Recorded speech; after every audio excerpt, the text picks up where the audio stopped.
All right, here's a quick little video on tips and tricks on how to remove these somewhat menacing rotor screws you find on Honda's Honda made cars. A lot of people find them intimidating. Let's see, there's one right here, one right here. This is a 2008 Acura TL Type S. I have a 2015 Honda Accord also, and it's on there. Never mind this paint stuff. I had painted my my rotors and brake assembly, and the paint is obviously had peeled off here, so I'll clean this up and clean up the rims itself. But that's beside the point here. But these menacing rotor screws, the first time I took these rotors off,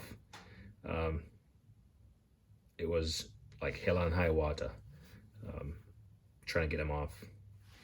So what you'll find a lot of people do, they'll take I've seen people use a like a small sledge or something to hit the screws, to hit the rotor, to like just vibrate it. You run the risk of like hitting these wheel studs and boogering them up. Then you're in like a way more world of hurt. So what I did, I have several techniques, and I've seen several techniques. I mean, you can hit it. You can use some MAP gas and apply some heat to it. I just don't keep it on there too long. But you can apply some MAP gas. Obviously, I don't have the torch tip attached to it. Obviously, you need that to produce the flame and all that stuff. But some heat, basically. And again, I'm not endorsing any of these products. I'm just telling you what works for me. And I'm highly recommending them. I'm just not endorsing them per se as brands or anything. You see me have here in my hand a Vessel screwdriver. Vessel is a Japanese brand, and this is the Vessel Impacta. I don't know if you can see that. And this is the 980. But these ones, they fit perfectly in the screws. And these screws I can take them apart right now because I've done it before, and I've put like NICs back on them when I reassemble them. So I'm not fearful of putting back rotor screws in here and tightening them down. Like most people will, like once they get them removed, because they're so hard to come out, they won't replace them. I'll actually replace them. I actually have a whole like little Ziploc bag with these screws. Daddy, not turn the light. Okay. I turn the light off. Okay, thanks. Okay. All right, go on, go play.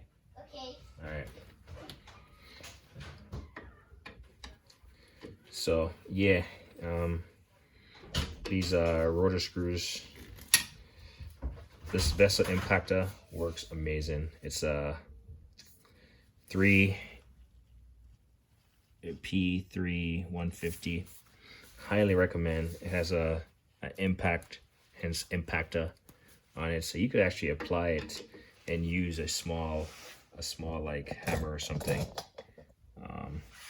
to apply some turning force while you're hitting this, and it will allow it to turn. So hit it with a hammer or some kind of force, and apply the turning motion to it. But they also sell this tool. It's an impact driver for this very said purpose, where when you apply the bit, it has a standard Phillips bit, but rated for the impact energy.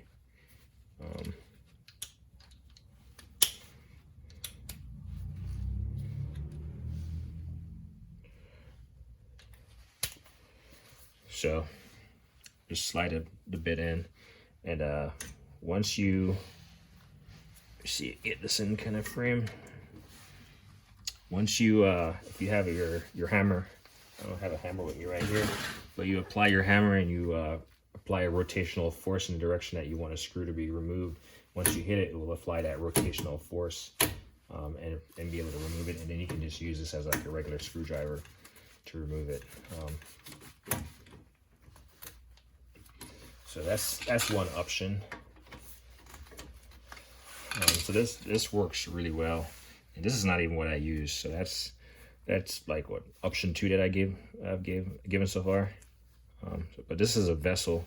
Here's the, again, Vessel is a Japanese brand, and obviously Hondas are Japanese made vehicles. And this also doubles as a 1/2 inch. You can put a 1/2 inch impact socket on it if you need it, and the same concept would work.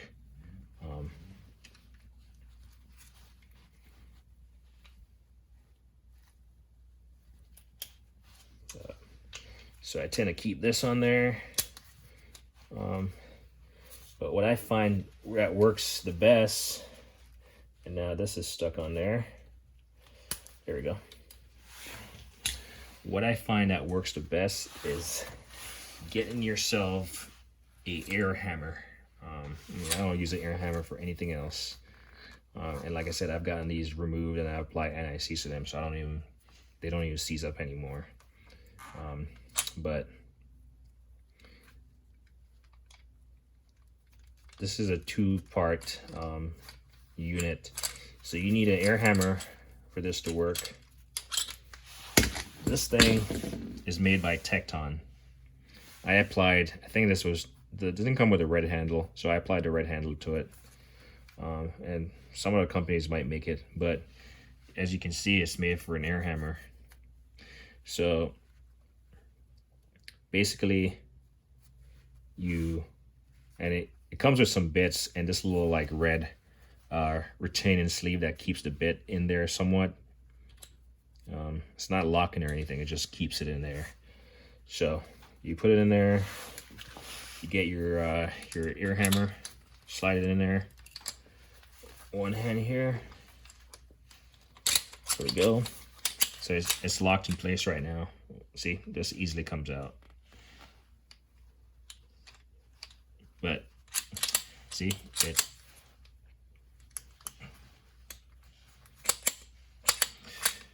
so basically the air hammer, or the hammer in action, again, it's a hammer. So pretty much this is just using, like I said, people use a mini sledge to knock it.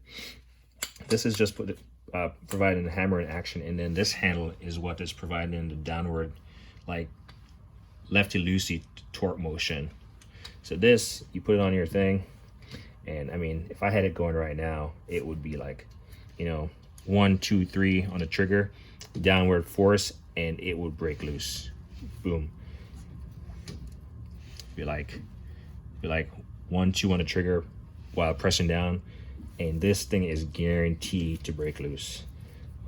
So highly, if you deal with a lot of Hondas, or if you're scared to put these back in, because you're scared to remove them, that they're gonna seize up. First of all, put NICs on them. You don't have to torque these down, like cinch them down. You just literally need to put them in. That's all you need to do. The brake caliper, the unit is gonna hold this on there once this is fully installed. Obviously the wheels are gonna hold this on there, the tires. But this unit in itself, highly recommend it. So like I said, you could use like an impact screwdriver or something with a little sledgehammer and knock it. But before you do that, I would probably apply some penetrating fluid.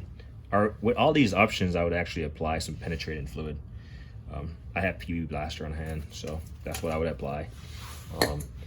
If it comes to it, I'll apply some heat, and then I could use my impact screwdriver with like a little hammer or something to knock it loose.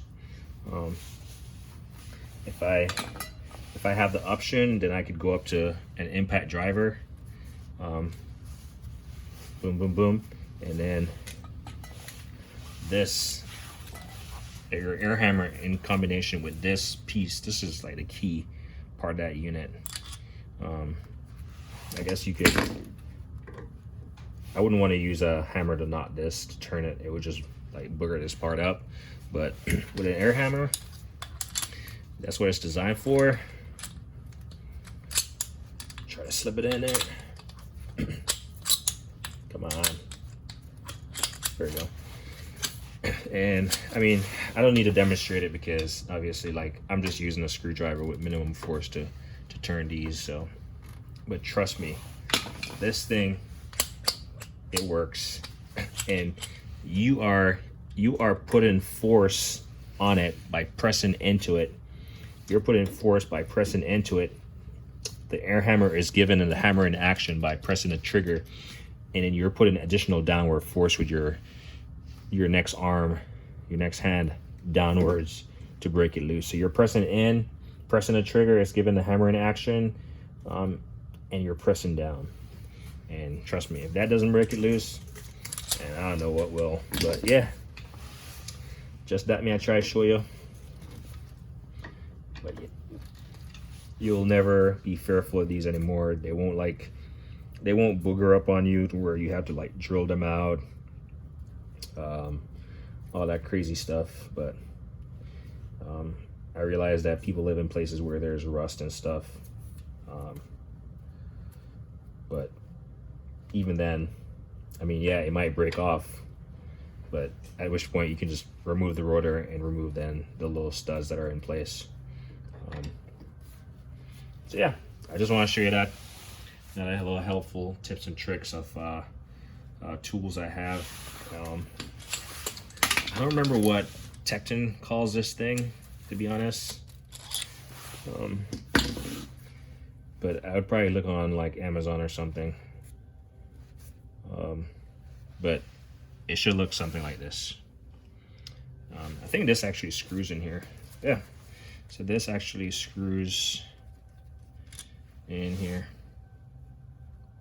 So if you had a longer arm or something that could thread into this, it would give you more downward force. Or not even a longer arm, you could actually put a small piece of extension pipe or something on it if you wanted to, like when you have your air hammer on there and you want to get more downward force on it. But chances are you won't need it because the air hammer force, the impact force of the air hammer is gonna vibrate the rust and everything and vibrate it loose. But when you do take it apart, put it back together, especially if the obviously if the screws are boogered up, and toss them or something, replace them.